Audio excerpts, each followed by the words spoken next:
Salut à tous et bienvenue dans la vallée. Aujourd'hui on va vous présenter le Yagi 28 litres, un nouveau sac de ski Free Tour de chez Blue Ice.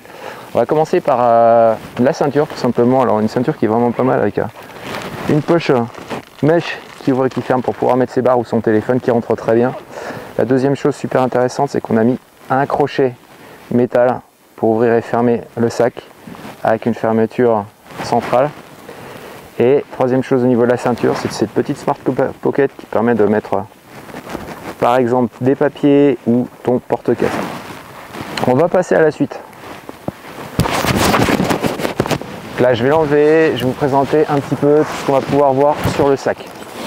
Alors le sac de manière générale il est vraiment il est étroit, il est vraiment fait pour skier, pour passer un petit peu partout.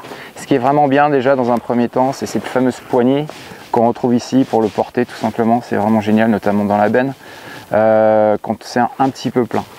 La deuxième chose, on a ce support là qui est vraiment très plat, très minimaliste et qui rend vraiment le sac super agréable et super beau tout simplement. Et ensuite, comme vous pouvez le constater, on a des systèmes pour porter les piolets. Notre premier système en fait, il est très simple, c'est le système fondamental, sauf que plutôt d'avoir deux crochets, on a simplement mis une manchette pour pouvoir le mettre à l'intérieur. Je peux faire exactement la même chose de l'autre côté, donc installer mon piolet de l'autre côté et le sécuriser. Et je peux aussi le faire par le haut. Je vais vous montrer ça tout de suite. D'un côté comme de l'autre. J'installe mon piolet dans la manchette. Et voilà. L'autre côté, c'est pareil.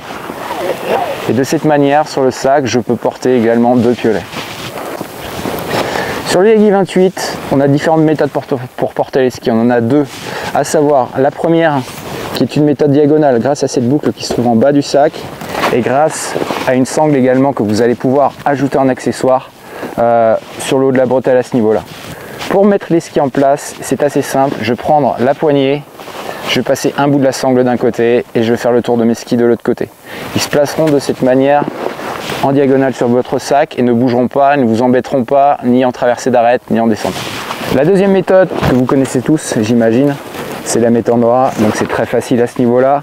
On a une matière qui est très solide en 422 nid aérobique qui permet justement d'éviter les trous grâce du fait d'écart, et on vient tout simplement attacher ces skis, donc un ski d'un côté, l'autre ski de l'autre côté.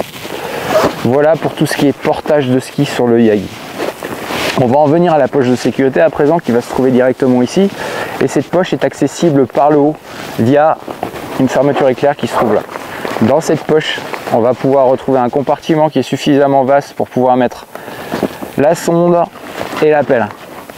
À côté de ça, on peut également mettre un piolet, si c'est un petit piolet, mais on peut aussi très bien mettre juste en haut ses crampons ou ses couteaux si on en a la nécessité.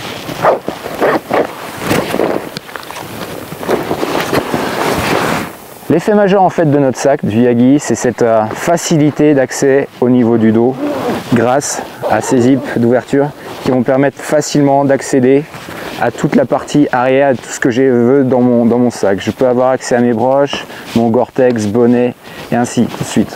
Très facile à porter, très facile à ouvrir et ce petit aimant là qui est vraiment très bien, qui va me permettre en fait de plaquer dans tous les cas ma pochette sur le sac.